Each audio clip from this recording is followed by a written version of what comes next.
All right, are you ready for your next comic? Our next comic is from Atlanta, Georgia. He had his own sketch comedy show on the Dish Network. Please give it up for Mike Albanese.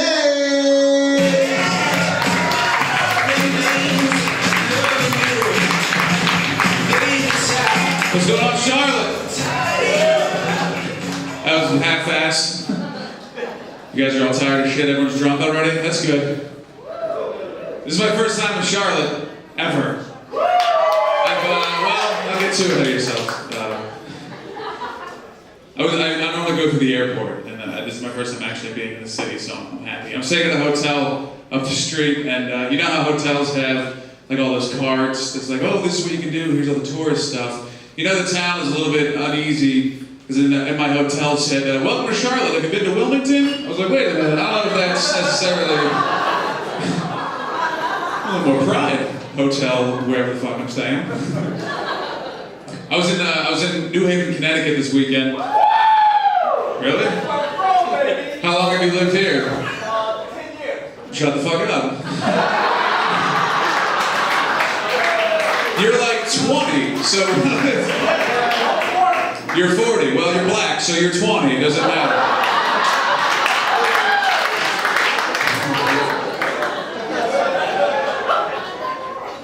Are you from New Haven, Connecticut? Wow, yeah. I don't know anything about that. That's 5th and 7th Street where the fucking turn at the spot. I don't know, man. I don't know anything about that place. I was there for like 6 hours. But I was in New Haven, and the same thing, the hotel cards, New Haven, Connecticut, the hotel cards, it said, welcome to New Haven, try touring the Statue of Liberty. I was like, wait a minute, that's not even the state. What are you guys doing right now? My favorite one, it had a brochure for the Grand Canyon. I was like, wait a minute, this is not really working out for you guys. Have you been to Wilmington? That's good. We got any single ladies? Got a whole table of girls. What's up? Just seriously, what the fuck is up? Is this, you guys doing girls' night? Are you guys celebrating anything, or is it just girls' night? Is this girls' night?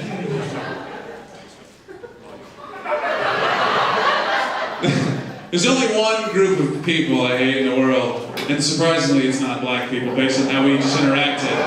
We're cool. And I'm not, y'all are being very, I love it. You guys are attentive, you're adorable. My name's Mike, that's how this works out. But typically I can't stand like groups of women when they're out together, like 3 or more women, you just get a gaggle of chicks together and it's just the worst. Especially because most of the time it's like a bachelorette party. And bachelorette parties, just big groups of chicks are just the worst thing on the planet. You know why? You'll agree with me, right? Groups of women don't give a fuck about you. That's what groups of women... Absolutely, they don't give a shit. It's fucking girls' night, and fuck you, because it's girls' night. How about that? We're going out. Don't even talk. Don't even, you know what? Fuck guys. Listen, don't fuck guys. Sure, don't fuck guys. Listen, here's the thing. It's girls' night. We're going out. We're penis necklaces. Suck my dick. It's girls' night. That's what we do on girls' night. We're not even drinking Manhattans. We're drinking Girl Hattans, because it's girls' night. Which, by the way, is a real drink. I found that out. A Girl Hattan is actually a drink. Did you know that? Yeah. There was a bartender who backed me up. Manhattan is made with whiskey, and a Girl Hattan is inferior, as it turns out. It makes less money. All right.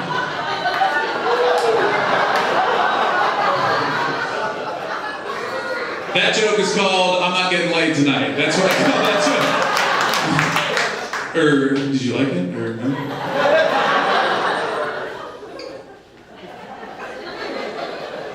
Am I fooling you with this overshirt right here?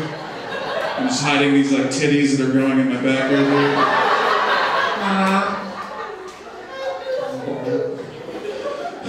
I'm the third leg in the fat white guys with beard contest tonight. Jesus Christ. Need to get a new look. That's good. So are you all single? Is that what's going on? Partying? This isn't TV, I can see you. Are you all single?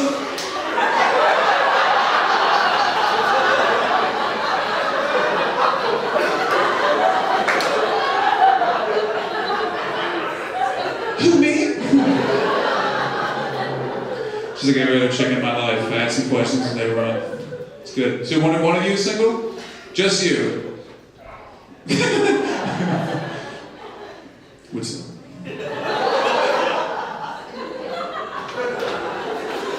It's about as far as I get with chicks. I used to be engaged. Does that weird you out? Would that make you not want to?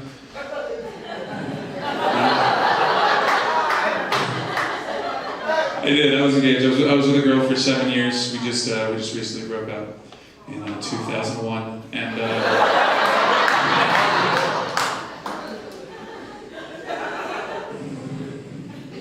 it was one of those. Have you ever been with somebody and you know from day one, like the day you meet this person, it's like it's not gonna work, but they're way better looking than you, so you just ride that shit out. You're like, nice. See how many free drinks I can get out of this. It was more than that for us though. Like we had like a little more fundamental issues like throughout our relationship. Like I'm kind of more a Republican and she was more core. So there was a couple of things that I wish that was a joke. By the way, I wish that was. She's a stupid whore. She's a big old whore. It's cool being single, you know. Like I tried online dating. Any ladies ever do that here? Bullshit. Oh, one actual person and the rest a bunch of fucking liars. That's good. I recognize you, so you better keep your shit together. Have you ever done the online? Come on, seriously. It's just me and you right here in the room, babe. What's your name? What is your name? Hannah. Sorry. So you never, how old are you? 26. You've never online dated? That's cool. You're very pretty. Do you mind if I say that? Okay, you're very pretty. If you can't see her, she's gorgeous. But here's what I'm saying. If you were to date online as a pretty female, you probably have to be a little bit loco in the brain. Because guess what? If you're a hot chick dating online, what's wrong with you? No, this is what you're going to get right here. Remember those back titties from earlier? Yeah, that's coming out. I'll keep this one rolling. Don't you worry there, New Haven. I got this. Can somebody get him some strawberry flavored something? Or something that's black and racist? Okay, good. Ooh, I just lost the whole crowd. He's laughing though, right? So that makes it more racist. I'm sorry. I learned that the hard way though about pretty girls online. Like I learned that, you know, if you're pretty and you're online. I met a girl on Match. I don't want to say her name. She actually just recently moved to Charlotte. Simone.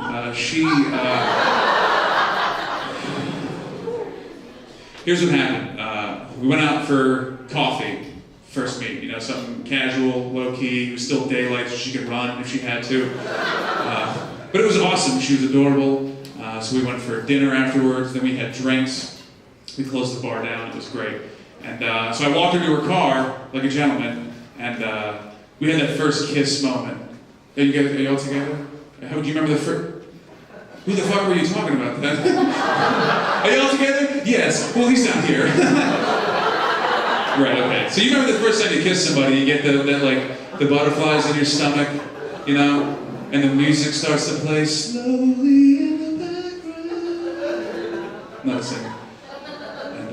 And I lean in for the kiss, and she backs up after we kiss. This is exactly what she does. She leans against my front. She goes, "This is so crazy." Yeah. But I was into it though. I was like, this is wild. I didn't know we were gonna have a connection so soon. And then I swear to God, she goes, "I just don't know how I'm gonna tell our kids that we met online." Yeah. I was like, oh, that kind of crazy. Okay. See what you're doing? We dated for like a year. She was good. I don't make good decisions. It's kind of what's going on. Yeah. I got to do something recently that I only thought I'd ever get to see this in the movies. And that's a cool experience. If you ever see something in the movies a lot and you get to actually experience it yourself, it's an interesting moment. Recently, a couple weeks ago, I got to have a bachelor party in my house. Like at my house where the strippers came to us. Yeah, and if you see in the movies, expect certain things, right? You expect, everyone's doing drugs, people are banging in the bathroom, somebody dies at the end. But when it happens at your house, it's exactly the same. It's the same situation. Here's what happened. We had 2 girls show up to the house. No bodyguards, which was weird. Like no bouncers, just 2 chicks. They're just down for whatever, apparently. And one of them brought like a goodie bag, like a duffel bag full of treats and items for the night. She had all kinds of fun stuff. She had whips and chains, which they hurt, but it was worth it. What else did she have? She had a can of whipped cream, which that's a weird thing to bring, because it was warm by the time it got there. It didn't stop me from eating it though. I'm a fat piece of shit. I was just not even off a boob like a gentleman, just right out of the can.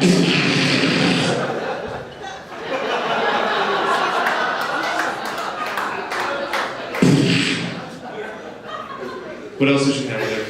She had chlamydia, which I don't know how she got that in the bag, but she figured it out. It's a little whore magic sprinkled right on it. It's probably meth, now that I think about it. But my favorite part was right before they started to dance, one of the girls comes out and starts screaming instructions at everybody. She just turned, and let me set the room up, by the way.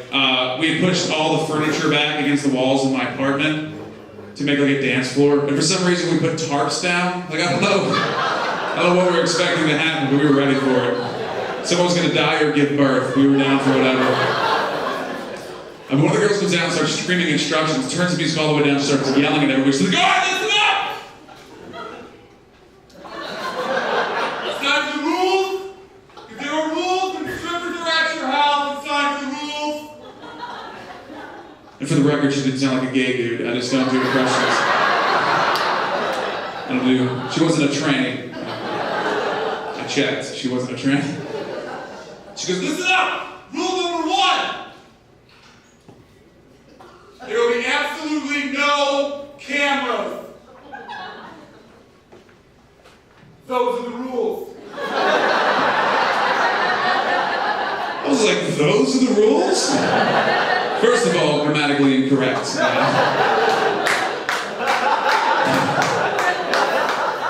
That is the rule. But I don't expect you to know that. I got her from Craigslist. Secondly, that's the rule. That's what you can come up with. There's 30 dudes with tequila and boners, and all you can come up with is no cameras.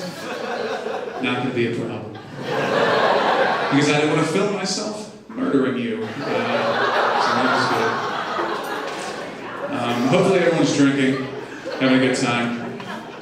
This weekend, I've been on the road, and this is the first weekend I've been able to drink for about 3 months. Not to take it down any, but I just got over a kidney infection, which took a couple months to get over. I don't recommend it to anybody. Don't get one. And not to be too gross and overeating, but the reason I found out about it, I went to the doctor because I found a little blood in the urine. If you have that, get rid of that too. It's not good. Here's what happened though. I go to the doctor. She runs like every test she can think of on me because she wants to be sure because we don't know what it is. And at the very end of me being there, she wants to do one more test. And I think she's hesitant to ask me for this test. She's a little bit guarded about this test. But I think she was more freaked out at my reaction to the test because this is what happened. She goes, "Mike, listen.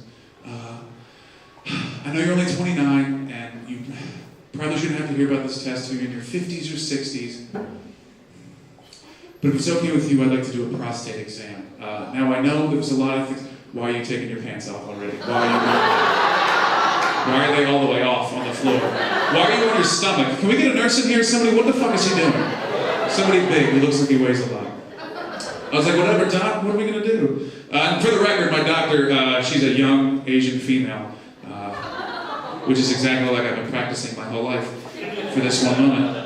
And she's like, "Look, Mike, just roll over and hide your boner." And they were pleated khakis. There was an illusion.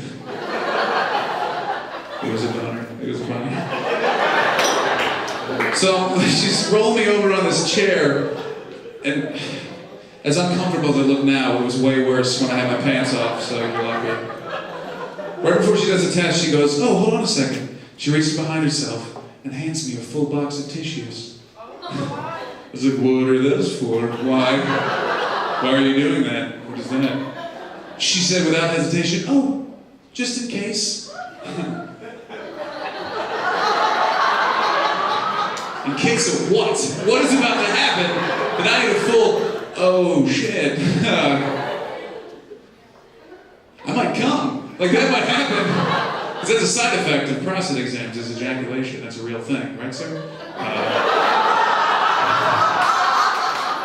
But then I was thinking further. I was like, oh shit, what if I might cry? What if that is why I have tissues in front of me? Turns out I did both. Cried like a bitch. I think I cried at how quickly I came. I don't know if I was mentally prepared. Ha! Oh! No, don't touch. Don't touch. You guys are amazing, Charlotte. Thank you so much for having me. My name is Mike.